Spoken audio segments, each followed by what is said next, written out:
Okay mga komis, dito sa video na to, ang share ko sa inyo is isa sa pinakamahalagang aspeto, requirements, or equipment sa pag-online jobs is internet connection. So bago pa man tayo magsimula mga komis, ang number one na nire-recommend na talaga natin sa inyo na gamitin yung internet connection is yung mga fiber na internet. Ito mga Converge, PLDT, kahit ano pa yan basta fiber. Pero meron kasi tayong mga kakilala, kaibigan na freelancer din na nag-work at home. Ang gamit lang nila is mga ganito mga homies. Ang tawag sa ganito is prepaid home wifi. Itong mga Globe, itong mga PLDT, tas itong mga Smart.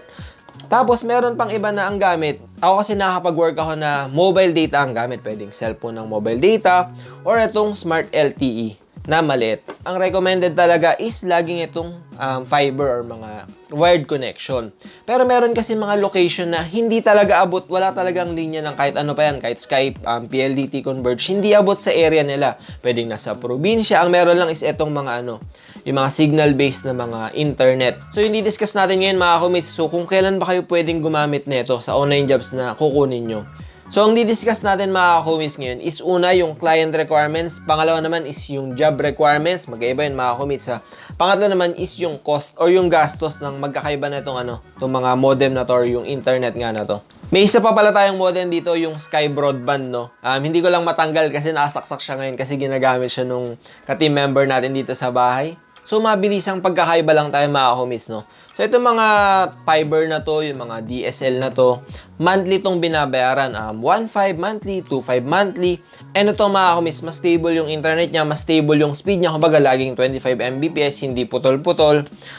Kasi ito, meron siyang linya. Meron kayong linya mula poste nila dun sa labas hanggang dito sa mismong bahay nyo na nakakonekta dito sa modem nyo. Meron kayong linya. Etong mga to mga homies, itong mga Globe, itong mga Smart. So, nagdidepende siya sa signal. Signal kung malakas ba Smart sa inyo, malakas ba yung Globe sa inyo, yung signal mismo Tas minsan pag umuulan, medyo humihina yung signal. And another one dito is hindi siya binabayaran monthly. Prepaid siya, halimbawa, 50 pesos for 3 days, tapos additional 15 for additional 1 gig for 1 day. So ano to, prepaid. Kumbaga, hindi kayo monthly magbabayad sa kanila. So loloadan nyo lang yung kailangan nyo. And ito namang mga commits, yung mobile data ng cellphone nyo or itong mga Smart Bro na to na LTE na maliit. Signal-based din siya pero wala siya nung parang yung mga plans niya, hindi siya mas sulit kagaya nito. Yung mga plans kasi nito is mas siya, parang mas marami kayong gig na makukuha per day sa binabayad nyo. So yun yung pagkakaiba niya. Ito lang mas portable mga commits. Syempre ito, hindi nyo po pwedeng alisin sa bahay nyo. No? Ito kasi pwede siyang, nandito ka ngayon, tapos pumunta kayo ng Valenzuela, so madali siyang dalhin. So yung number 2 na pag-uusapan naman natin is yung client requirements. So pag nag-a-apply kayo sa mga freelancing websites, mga online jobs PH, mga Upwork, so meron dyan nakalagay sa job description or job requirements sila is yung internet speed connection, minimum 5 Mbps, 3 Mbps, or 10 Mbps, depende sa kung ano ilalagay ni client.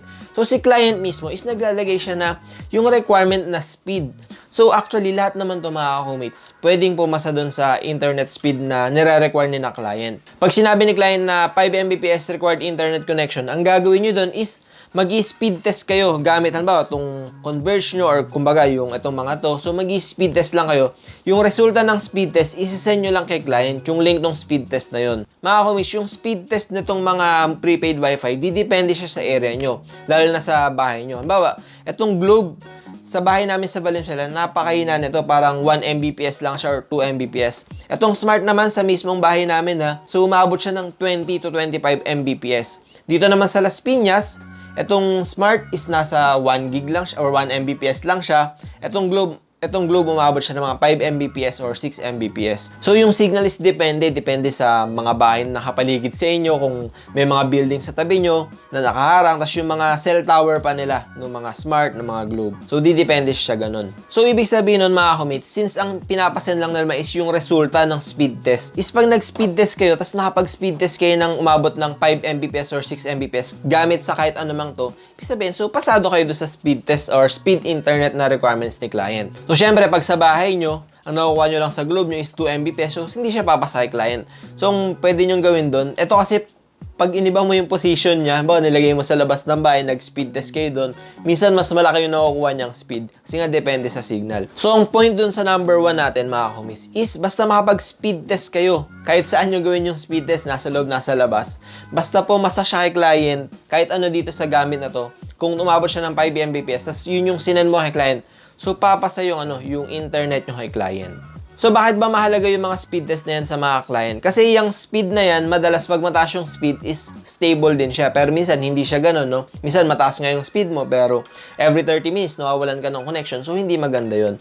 Kasi pag nag-online jobs tayo, yung productivity natin, halimbawa, meron tayong ginagawa sa database ni client, tapos nawalan tayo ng internet or ang bagal na internet natin, mabagal nating nagagawa yung trabaho. So, yung mga client sa ibang bansa, kaya mas pine-prefer nila na mataas yung internet speed connection kasi yung trabaho natin as online jobs nga is hindi siya putol-putol or hindi tayo bumabagal sa pagtrabaho dahil sa mabagal na internet. Okay mga komi, so yung part 2 naman natin is yung job requirements. So ano ba yung job requirements na yan? Ano pang pinagkaiba doon sa kanina niyan? Yung kanina kasi, si client ang nagsabi nun, yun yung gusto niya. Yung pangalawa naman is yung mismong job na gagawin nyo na online job nyo.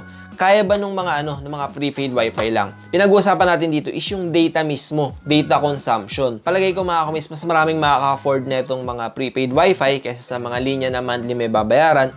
So, discuss natin yung mga trabaho muna na pwede dito sa mga prepaid wifi nga or mga mobile data. So, mga homies, basically, yung mga admin tasks, yung mga general VA tasks, yung mga email management, yung mga customer support, yung sumasagot na mga email or mga chat or mga social media manager, yung mga nagpo-post sa Facebook. Basta yung, halimbawa, yung Excel, tas yung database ni client mo ang hawak mo, yung naglalagay ka ng mga contact numbers doon, email, mga address ng client ni client mo. Basta yung mga web-based na trabaho, yung sa Google Chrome na trabaho, normally, kaya ng mga prepaid wifi yan. Kasi yung data requirements na mga ganun is napakaliit lang mga homies. Yung 1 gig nyo, so kasyang-kasya sa 1 day. Aabot pa yan ng up to 3 days. Basta walang hindi kayo mag-YouTube mga homies or hindi kayo manonood ng video sa Facebook ha. Basta pantrabaho lang talaga siya. So yung mga ganun na admin task, kahit mga chat support yan or ano man, listing, Amazon listing. Actually, kahit nga graphic designer, pwede. Kasi yung mga pictures, maliliit lang na files yan. So, pwede yung mga ganito mga homies. Actually, ako sa SEO, nagagamit ko to mga homies. Ito madalas ang gamit ko pag SEO, pag umalis kami ng bahay. So, lagi kong dala to mga homies, no? Kasi nga sa SEO, since most ng trabaho doon is sa Google Chrome, hindi ako nag-upload, nagda-download ng mga video. So, kasya to. So, yung 1 gig mo kayang magtagal ng 3 days. So, kahit mobile data mga commits, kaya niya, no? Magkakaiba lang sila sa costing, which is mamaya natin papaliwanag, yung sa gastos. Yung mga trabaho yun, so kaya din yun mga commits, nung mga fiber or yung mga wired internet connection. So, mga commits, ano naman yung mga hindi pa pwede sa prepaid wifi na ganito, no? Yung limited yung data nyo. Na kailangan is ganito mga wired connection na unlimited yung bandwidth nyo or unlimited data nyo, no? So, based lang sa experience ko to mga commits, hindi ko sure kung meron pang iba. Pero based sa experience ko, parang dalawa yan, no? Or tatlo. So, una yung mga video editor, mga co-mates. And pangalawa naman is yung mga nag-Skype ko, lalo na yung mga ESL teacher or yung mga daily meeting sa team nila. So, laging may Skype call. So, yun yung pangalawa. Pangatlo naman mga co-mates is yung mga merong calls na tinatawag. Yung calls lang, yung walang video. Like yung mga nagko-cold calling, mga lead generation, or customer service na basta merong call na involve yung kahit audio lang. So, kailangan na malakas kasi sa yun mga kumis, sa data yun, sa bandwidth yun. So, kailangan unlimited yung bandwidth nyo. And kailangan malakas yung internet nyo, mga 20 to 30 Mbps. Ito talaga, hindi dito tatalabi. Kasi pag ito yung ginamit nyo, mabagal yung internet nyo, mabagal yung download nyo, upload nyo, tas mauubos yung data nyo, mapapagastos kayo ng mapapagastos sa data. Baga, sa isang araw, abot kayo sa 300 pesos pag ito yung ginamit nyo. Kasi mauubos lagi yung data nyo, lagi nyo siyang loloadan. So, ito, unlimited nga siya, so wala kayong magiging problema. Example, lalo na sa mga video editor. Yung video editor namin ngayon, mga commits, nagda-download siya everyday ng 30 to 50 gig na files, yung mga video files sa computer niya. Kasi remote siya. Nasa ibang lugar siya, pero sa Pilipinas din. So, yun nga, malaki yung files na dina-download niya, mga commits. So, hindi kakayanin itong mga yun. Abutin nga kayo ng mahal pag ito ang ginamit nyo. Pag sinabing mabilis, mga commit, download and upload yun na. Halimbawa, kung ang upload nito is 35 Mbps, yung Sky Broadband namin nakasaksak ngayon is 5 Mbps lang siya.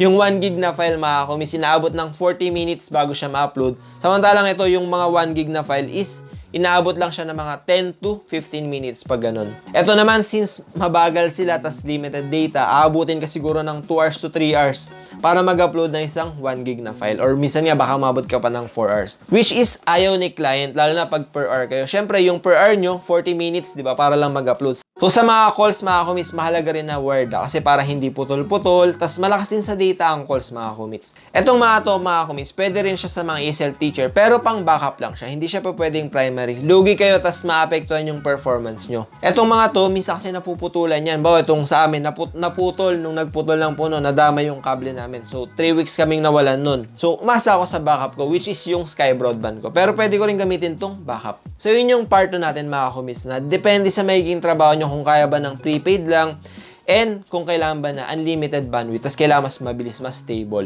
Okay mga kumis, ang last na lang natin di-discuss is yung cost nila, yung magagastos nyo, no? Etong mga ganitong wired or fiber man yan is monthly nyo siyang babayaran. Etong sa akin is 1,600 ang babayaran ko dito. May client man ako mahanap or wala, kumikita man ako or hindi, 1,600 siya monthly. Tapos yung mga ganito is meron sila mga lock-in period na tinatawag or parang kontrata. Madalas is 2 years. Ibig sabihin, pag naka 5 months ka pa lang tas nag-decide ka or hindi ka nakahanap ng job na ayaw mo na palang mag-online job, so papatanggal mo na, hindi siya pa pwede makakomis. Or pa pwede siya, babayaran mo yung 2 years na hindi mo pa nagagamit. Ibig sabihin, kung 1,600 siya, so 16,000 makakomis yung 10 months. So kung 20 months yung kulang mo, so 32,000 yung babayaran mo para mapatanggal mo siya. Yung ibang ginagawa nila is parang hindi nila binabayaran pero nagkakaroon sila ng record dun sa company, which is hindi siya maganda. Ito namang mga to makakomis, ang maganda nga dito is prepaid siya. No? Wala kayong monthly babayaran katulad nito. Loloadan mo lang siya pag kailangan mo siya, tas pag ayaw mo na, so wag mo na lang siyang gamitin, no? So itong mga to, itong tatlo na to, meron siyang 50 pesos, 1 gig for 3 days, mga gigasurf, mga GoSurf 50. And itong tatlong to, meron sila lahat nung 15 pesos 1 gig for 1 day. Pero add-on yun doon sa mga plans nila. Basahin nyo kung anong plans yung pwede. So kung ito yung gagamitin nyo mga kumates, kung 1 month aabot kayo siguro ng 500 to 1,000 pesos. Yun nga, pwede nyo siyang, kung hindi nyo kailangan, so huwag kayo mag-load, mas makakatibid kayo. Pero meron siyang one-time payment na cost mga kumates. Siyempre yung device babayaran nyo. Ito, 995 na lang ata siya sa Lazada. Maglalagay ako ng link sa description ng video. Itong mga to, may babayaran din ng installation fee. Depende sa company, minsan 2,000 to 4,000 pesos ata yung one-time payment installation fee nyo. So, pagdating naman sa cost ng mga cellphone, yung mobile data ng phone nyo is mas mahal lang siya compared dito, no? Kasi itong mga to, mas mura yung mga data plans nila. Meron nata siyang 900 pesos, parang 65 gig na ang meron ka for 1 month. Ito pala yun mga kumis, itong sa PLDT. Pero meron mga fiber ata na 1,299 lang or 1,000 pesos nga. Hindi ko sure sa PLDT kung magkano yung pinakamura nila. So, baka mas okay sa inyo yun mga kumis. Pero kasi talagang nire-recommend ko ito, no? Siyempre, makakapag-YouTube pa kayo, kumbaga, makakapag-video kayo sa Facebook. Iba talaga pag ito eh. Pero kung hindi available sa location, minsan kasi hindi yan available eh. Lalo yung mga taga-probinsya. So, pwede to, basta kaya yung trabahong gagawin nyo. Kumbaga, hindi malakas sa data yung trabaho. So, mga kumis, pahabol na lang, no? So, what about dun sa brand? Anong brand naman? Kung Converge ba kayo, PLDT, Sky, kung Globe ba ang gagamitin nyo, or yung Smart Bro na gagamitin nyo. So, anong pipiliin nyo naman, no? So, ang sagot dyan is depende sa area nyo mga kumits, no? Ito, depende sa signal sa area nyo, kung ano malakas sa area nyo, kung try nyo mag-Globe, kumbaga, bumili ng Globe na SIM card cellphone nyo, tas try nyo yung mobile data. Madalas kasi basta okay yung mobile data sa Globe sa area nyo, so okay din yung mga ganito, yung mga Globe prepaid wifi. So, malakas ang smart sa inyo, so smart ang gamitin nyo. Pagdating naman sa mga Converge, Sky, PLDT, so depende din yan, no? Halimbawa, dito sa Las Piñas area, so yung Converge namin, 2 years ko na siyang ginagamit or 1.5 years. So, wala akong nagiging problema sa Converge, no? Meron ako mga nabasang comments sa Converge mismo na sa Taguig daw, so mabagal madalas yung internet nila. Pagdating sa brand, depende din yan sa area. So, magandang gawin nyo dyan, pag ganito na linya, magtanong-tanong kayo sa mga kapitbahay nyo kung ano bang internet gamit nila, kung kamusta ba yung internet speed nila mga kumits, gamit yung internet na yon. Dito sa amin sa Las Piñas mga kumis, okay yung Converge saka Sky Broadband. And itong lahat ng to, modem modem router na siya. Pwede ka nang kumonek sa lahat ng to via Wi-Fi. Kumbaga yung laptop mo, kukonek mo na direkta dito via Wi-Fi or dito sa mga to via Wi-Fi. So, pwede sila. So, yun lang mga kumis, no? Kung natulungan kayo na itong video, nagustuhan nyo, click nyo yung like button, tas share nyo sa friends nyo kung meron kayong friends na naghanap ng info tungkol sa internet connection, lalo na pag pang online jobs. Mag-subscribe kayo mga kumis kung gusto nyo pa ng mga info about online jobs or mga extra income online. So, click nyo subscribe button. So, thank you for watching mga kumates. See you next time.